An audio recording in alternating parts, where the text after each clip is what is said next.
isang tao, wala doon sa, halimbawa, nag-walk out si A, siya yung tumutugtog ng instrument B. For example nga gano'n, di ba? Ang mangyayari, hindi na sila kompleto. Kasi wala na eh. And kapag narinig nyo na tumutugtog sila, hindi kompleto kasi may nawalang instrument.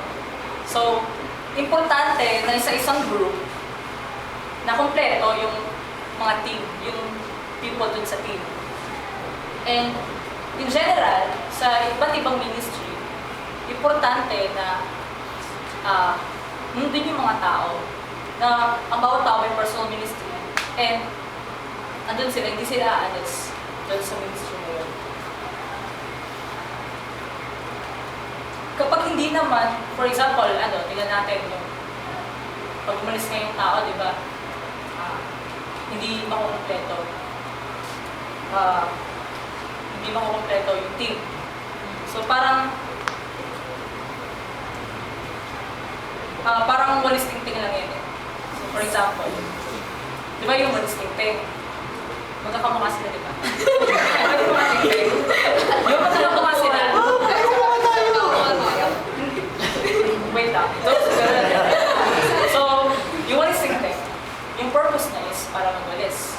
Kapag nagalis ka ng isang tingting doon, parang wala lang nangyari, right? Di ba? Pero, paano kung alisin mo lahat ng tingting? Wala kang walis. Wala kang walis. Di ba? Nalis mo sa bundle, wala kang walis. So, parang yan eh, sa isang group, kapag umalis ka, parang walang nangyari. Eh, paano kung isipin ng lahat na alis na rin ako? Wala nang group. So, tayo, di ba we are a family? Na minsan naisip natin, I can't make a difference. Aalis na lang ako. What if isipin niya na lahat? Wala nang family. So, it is important na yung ministry ng bawat isa constant. Kasi di ba ministry, service natin. And kapag nawala yun, hindi magiging healthy yung isang ministry. Di ba nga parang pag nawala yung isang tao, hindi na kompleto. So in a sense, hindi na siya healthy. And since ministry is for the building up of the body of Christ, hindi na healthy yung body. So, kapag pinabayaan nyo yung ministry nyo, nilalagay natin yung church into a situation wherein pwede siyang masira. Ganun yung sense. So, the effect of your personal ministry is important. Your personal ministry is important. And your presence completes the body. So, yun yung first effect. Now, the second effect is the effect of productive involvement. Let's go to verse 30. Until we all attain to the unity of the faith and of the knowledge of the Son of God, to mature manhood, to the measure of the stature of the fullness of Christ, so that we may no longer be children, tossed to and fro by the waves, carried about by every wind of doctrine, by human cunning, by craftiness and deceitful schemes.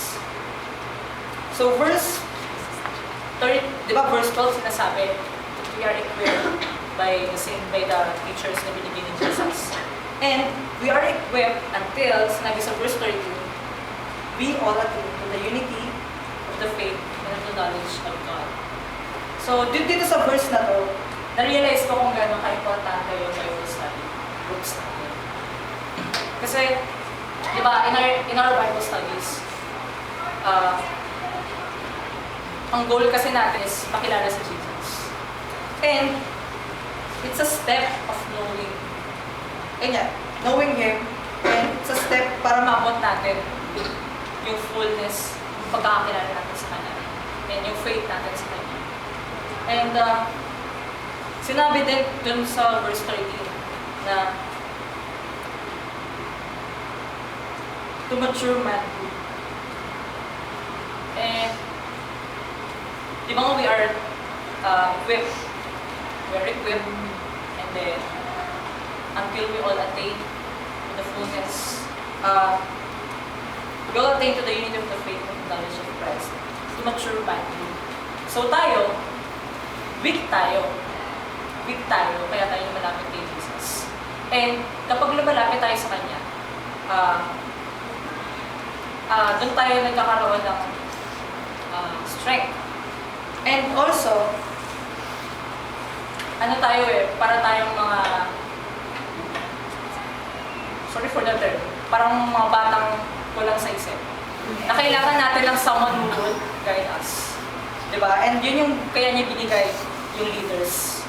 Kaya niya binigay yung leaders para mabot natin yung maturity. Sinasabi dito. And sinabi sa verse 14, so that we may no longer be children. Diba? So sinasabi na kaya binigay yung saints sa atin is para hindi na tayo maging mga bata. Kasi yung mga bata, mabilis silang ma-influensyahan. Kaya, di ba sa mga swimming classes, mas prefer ng mga teachers na turuan yung mga bata na estudyante. Kasi, kapag pinatalon sila, tatalon sila. Kapag yung mga matatanda, pinatalon, hindi sila tatalon kasi takot sila sa tubig. So, so yun, kaya yun yung dahilan kung bakit yun yung gusto, mga bata yung gusto swimming classes. And sinabi dito na, so that we may no longer be children, tossed to and fro by the waves carried about by the every wind of doctrine, by your empowering by crafting citizens. Kasi diba mga bata, para di na tayo maging, sinasabi nito na para di na tayo maging bata na mabilis ma-apektuhan ng mga masasamang paniniwala, na mga masasamang chismis, na mga ganun. And kaya binigay yung gifts, yung teachers sa atin para turuan tayo from being deceitful, gano'n, up to maturity. So now my question is, paano ko mararelate yung involvement doon? How does my involvement affect the church? So let's go back to verse 13. Verse 13 says that until we all attain to the unity. So sinabi na we all. Hindi sinabi we except. Diba? Hindi sinabi yun. So, importante yung involvement natin. Kasi, sinabi sa Bible na dapat tayo united. Diba? Ano bang ibig sabihin ng unity? Ano bang ibig sabihin ng involvement? Well, sa math, gusto ko lang share. Sa math, kapag sinabi mo unity, it refers to the number 1, the real number 1. And sa atin, ang ibig sabihin ng unity is becoming 1. So that's unity. Tayo, bawat isa, are being united. And ano naman yung involvement? So, I think involvement is you choose to be in a group and then may opinion ka. Nag-gets niyo ba? Na involvement, masasabi mo na involved ako kapag nandun ako sa group and then may sinasabi ako na if I think I should say this, sasabihin ko na meron kang opinion. So that's involvement. And dito sa atin, mapapakita natin involvement, for example, sa eleksyon. Paano ba natin mapapakita? Through voting, right? And bakit ba tayo bumoboto? Kasi may opinion tayo. Gusto natin sabihin, gusto natin isigaw kung sino yung gusto natin manalo. Right? So, doon natin na mapakita yung involvement.